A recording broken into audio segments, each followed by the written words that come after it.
Hello, it's Michelle with Books Cause Insomnia. In this video, I wanted to go ahead and do a bookshelf tour. I thought that would be fun.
Over here in this section of the bookshelf, I've got a few mini collections going on.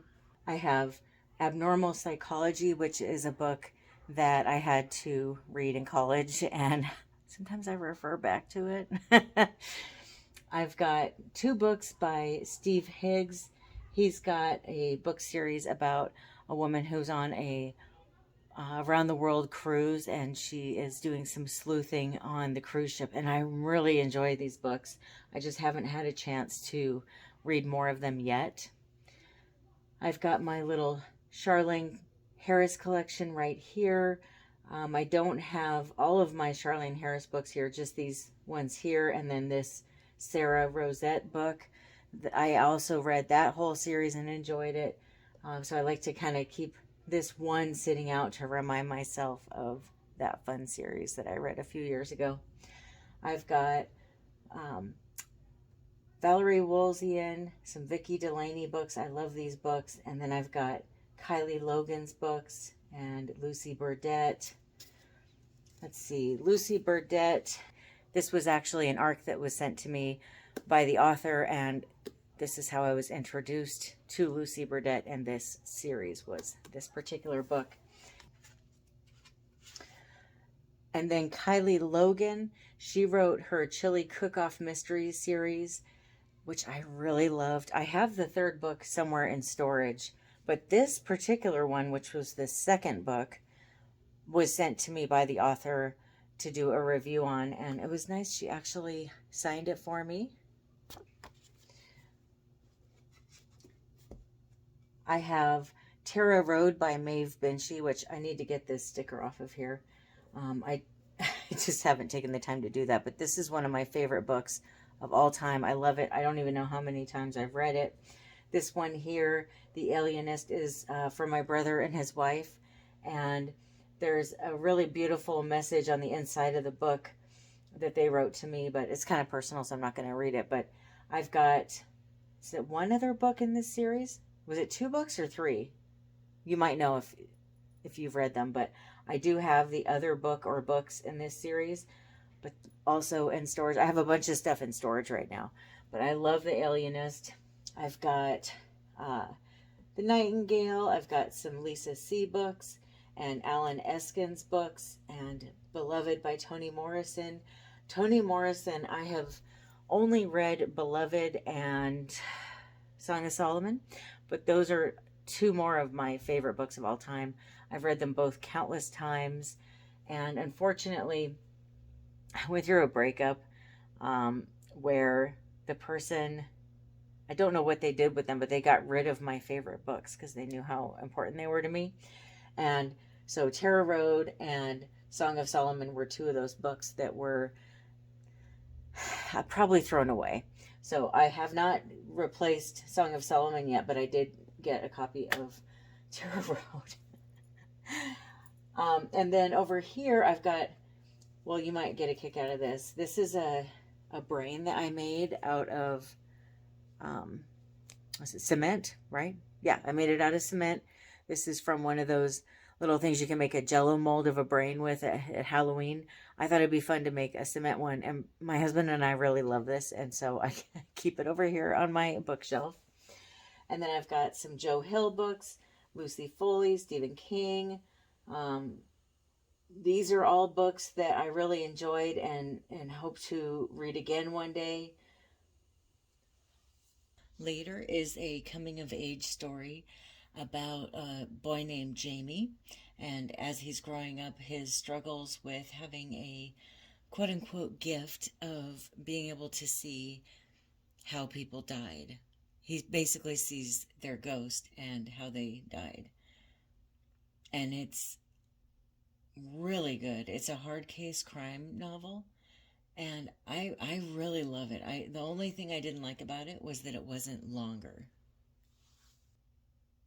The Life We Bury is about a college student named Joe who's working on a final.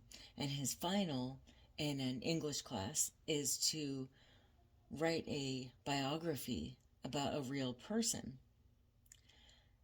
And he happens upon an old man in a convalescent center who is actually a convicted murderer. And the only reason he's in the convalescent center is he's dying of stage 4 cancer. And as he starts to get to know him, he realizes that he doesn't think he committed the crime that he was incarcerated for. And he goes down this path of trying to solve this murder and who he thinks really did do it. It's very suspenseful, and it's very beautifully written as well. If you like suspense, I recommend it. And I love the premise of the book. It's so original, going to write a biography, and the person that you kind of get stuck having to write one about is a convicted killer, so there's like some fear involved, and it's just kind of a neat story to dive into. I've got more books that I have read and absolutely loved over here. And then this section here is a lot of my favorite hardcover books. Most of them are Book of the Month books, although some of them are not. I've got a little collection I'm starting over here of Grady Hendrix books. I've only read 2 of his books so far. For me, these are all books that I plan on reading again also at some point. Razorblade Tears by S.A. Cosby. This book is definitely a suspense book. It's about 2 fathers. One is white, one is black. They come from very different walks of life, but they are both felons who have served time in jail. And they each have a son, and their sons are married. And neither one of them understand this. And this book, it is an edge of the seater. It's written really well, and it's funny. But it also, I felt like it kind of opened up my mind to trying to understand people that I don't understand in a way that no book has ever done before. And I feel like because it does that, everybody should read it. We all should be open to anybody who's not like us. That's the only way we're ever going to get better as a society, is if we start listening to each other and trying to get some kind of common ground so we can get our sense of community back, because we've lost it over the years. And this book, it opens up one's ability to understand how we can listen to people we don't agree with and even love them. Find things to love about them, find things to care about them with, find things to connect with them on. For me, I'm pretty sure this is going to be my 2021 best book of the year. Horrorstor by Grady Hendrix. Oh my gosh, you guys, if you've ever worked retail, I recommend you read this. It looks like a IKEA catalog. It's got a bunch of furniture in it, and then there's these little quips about the furniture that has to do with the chapter that you're about to read. But not only did I connect with it because of my past years as a retail worker, but this book literally scared me in a way that I haven't been scared in quite a while. It was so good. It was definitely a good horror flick, and or good horror book. I keep feeling like it was a movie I saw. It's a movie I want to see, and it's got the best ending, and that's one of the things for me. I have to like the characters. I don't have to like them, but I have to connect with them. I want to know weird things like whether or not they eat cereal in the morning and why. Are they coffee drinkers or no? Why? That kind of stuff. That's one big thing for me. And then aside from the character development, the other thing that is just absolutely essential to any book being good for me is the ending. If it doesn't have a really good ending, I'm not going to care for the book as much. And I probably won't want to reread them either. But I just cherished this book ever since I read it. If you're looking for a scary book that will stick with you, I really think you should read it. The Push by Ashley Audrain. Have you ever been in a situation where no one believed you, but you knew you were telling the truth? That is what this book is. It's about a woman named Blythe, and she gets married and she has a kid. Okay, nothing unusual there. But then when the kid is born, she kind of immediately thinks that she might have given birth to something evil. She doesn't connect with this kid, and she feels like, well, there must be something wrong with me. She keeps trying to push it aside, and of course, everyone acts like she's crazy. And the whole time I'm wondering, is she crazy? Then she has another kid, and this other kid, she doesn't feel that way at all about. This other kid walks on water and is perfect in every way and beautiful, and she loves him. And some things happen. I don't want to reveal it because I think if you like a good psychological thriller, you're going to love this book. And if you like those kind of books, you've got to read this one.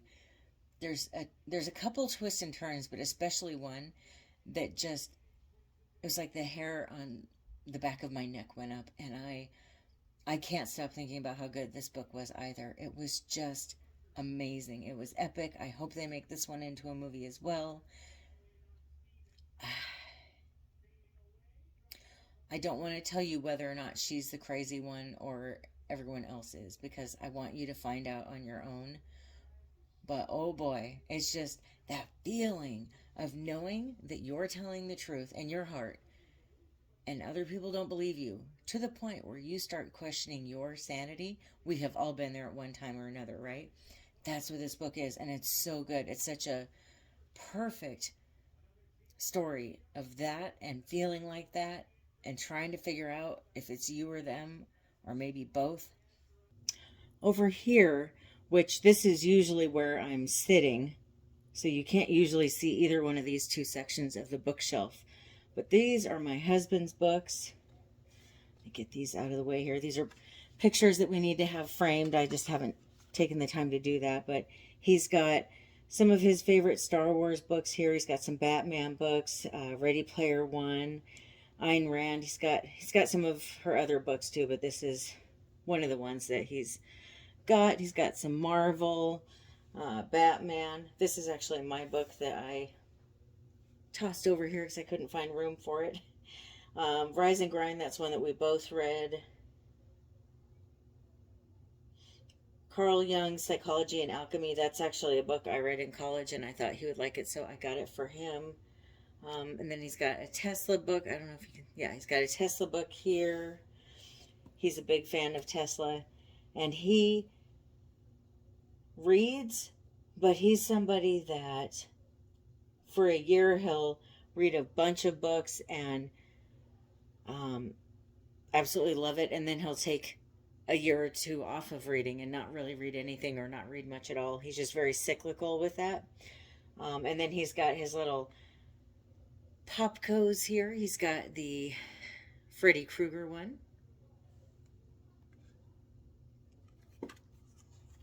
And Bob Ross. This section is probably my favorite section of my bookshelf. Well, I've got this little owl here that I got when we were on a road trip together, and I just love him. I think he's so cute. I love owls. I'm pretty obsessed with them. I've got my little section here. This is actually, I'm not sure the technical name for it, but it's an antique light cover. And that's why it's kind of got these weird stains on it. It's from the whatever light or that they used to use. But I just think these are so pretty. They're kind of mystical looking. And then I've got my little pumpkin head for Halloween,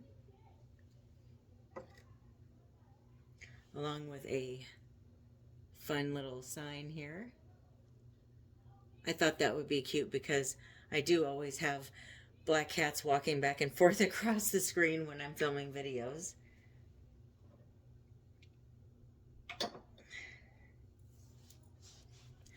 Okay, back here I've got a dream encyclopedia, and then I haven't read this yet, but the Clockwork Lives book. I thought it was just such a beautiful book. I wanted to put it up here.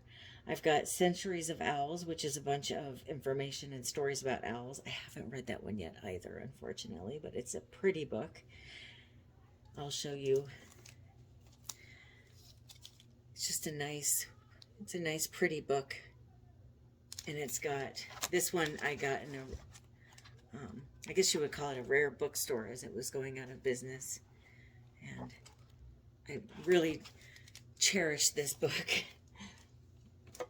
Oh, that's right. I also have the yellow wallpaper tossed in there, and I keep forgetting that it's there, but I love this cover. Isn't it pretty?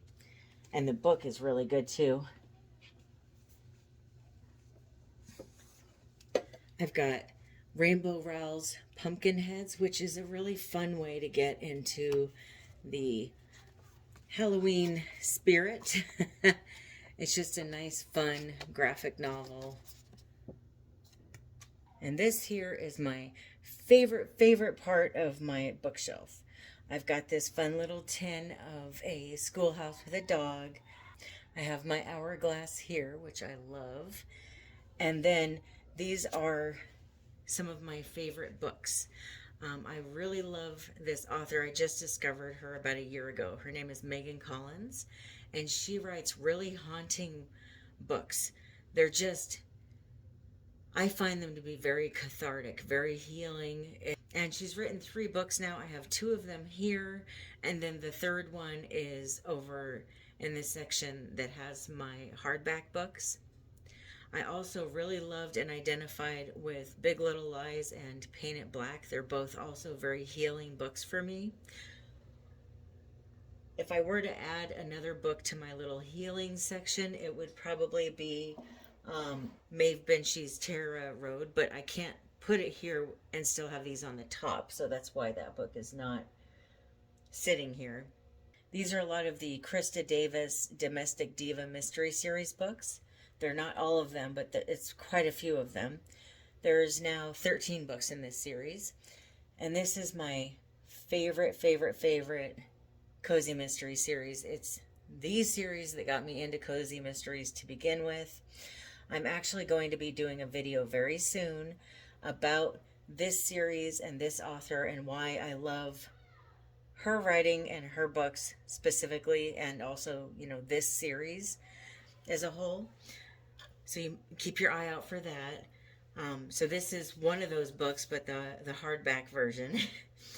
And then I've got a couple other ARCs that I have received. I've got Doom with a View, which I thought was a really good 5-star book. And why I haven't read the other ones in this series, I don't know. I don't have an answer for you. I just never got around to it. I have this ARC, which is the very first book in the year-round Christmas mystery series by Vicki Delaney. And this is the book that got me so into that whole series. And I have every book in this series. But this one's my favorite one because she sent it to me. And I love these ARC books where it's not really the book that you could buy in the store. It's the one before that where there's errors in it. And it's just, I love these ones. I think they're kind of fun. It makes me feel special or something that I get them. And then I've also got this book here, Missing Under the Mistletoe. It's a flower shop mystery by Kate Collins. And I thought this book was also a 5-star cozy mystery read. I did get this as an ARC also years ago, and I really love it. It's one that I plan on revisiting soon, maybe this year or next year during the holiday season. But I definitely recommend this, and it's a little bit shorter too. It's 155 pages long, so it's just a nice, quick read to help get you in the holiday spirit. Behind the Red Door by Megan Collins.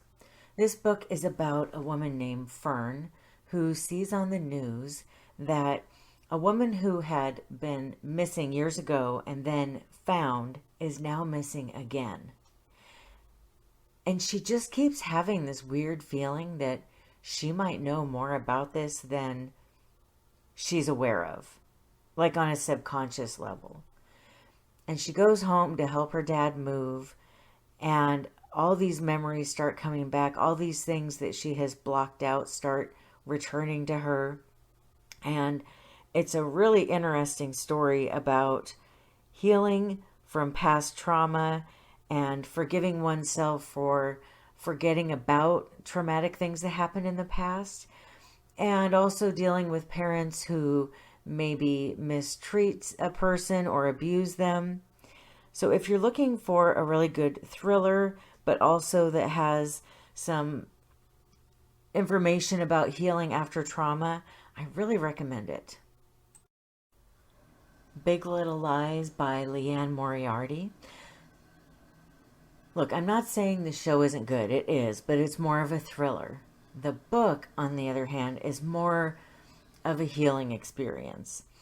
It does have information about the different friends and their friendships and parenting. But what really hit home for me is this is a book about abuse and how abuse can happen to anyone. And I know that people that have been abused tend to have a hard time forgiving themselves, and they have a hard time not blaming themselves for quote unquote allowing these things to happen to them. I think if you're interested in reading a book that will help you understand how to forgive yourself for being abused, because like I said, people will blame themselves, I really recommend this one. I do have other bookshelves throughout my home that also have books on them. I can show those to you. If you're interested in seeing them, let me know, and I'll think about making those videos as well for you. I just thought I should show you this main one that you see every time I make a video, and just kind of give you a little bit closer of a look of what's here. The way that I pick what I'm going to put back here is I try to pick books that I either absolutely love and plan on rereading, or books that have changed my life in some epic way, which usually those I plan on rereading as well. So that's what you're going to see back here. There is, aside from, there's a couple books that over here that I hadn't read yet, but otherwise everything on here is stuff that I have read at least once and plan on reading multiple times. The one book that stands out that wasn't a 5-star book for me is the Decelerate Blue, but I still think there's value in it, and I do plan on reading it again in my life, and that's why I still have it here. As far as this shelf goes, I think my husband bought this at Ashley Furniture, I think it was. It was before we met, so it's an older shelf. I think it's about 15 years old, and it is made out of solid wood, and we love it. We love how it's just so open and it's so easy to do whatever we want with it. For the longest time, we didn't have books on it. We had board games and stuff like that. But now, at least while we're living in this apartment, this is where I keep all my favorite books and use as my backdrop for my videos. If you have any questions about any of these books, or I don't know, just any questions at all, let me know. Or if there's any comments that you want to make about how you do your bookshelf, or if you want to mention to me, maybe you really love some of these books behind me. I'd love to hear which ones you enjoy. Thank you so much for watching. I hope that you have a wonderful rest of your day or night. Happy reading. Okay, come here. Zelda has appeared. I thought you guys might want to say hi to her. Bye. Little girl. Okay. All right. Well, don't say hi then. I don't understand you.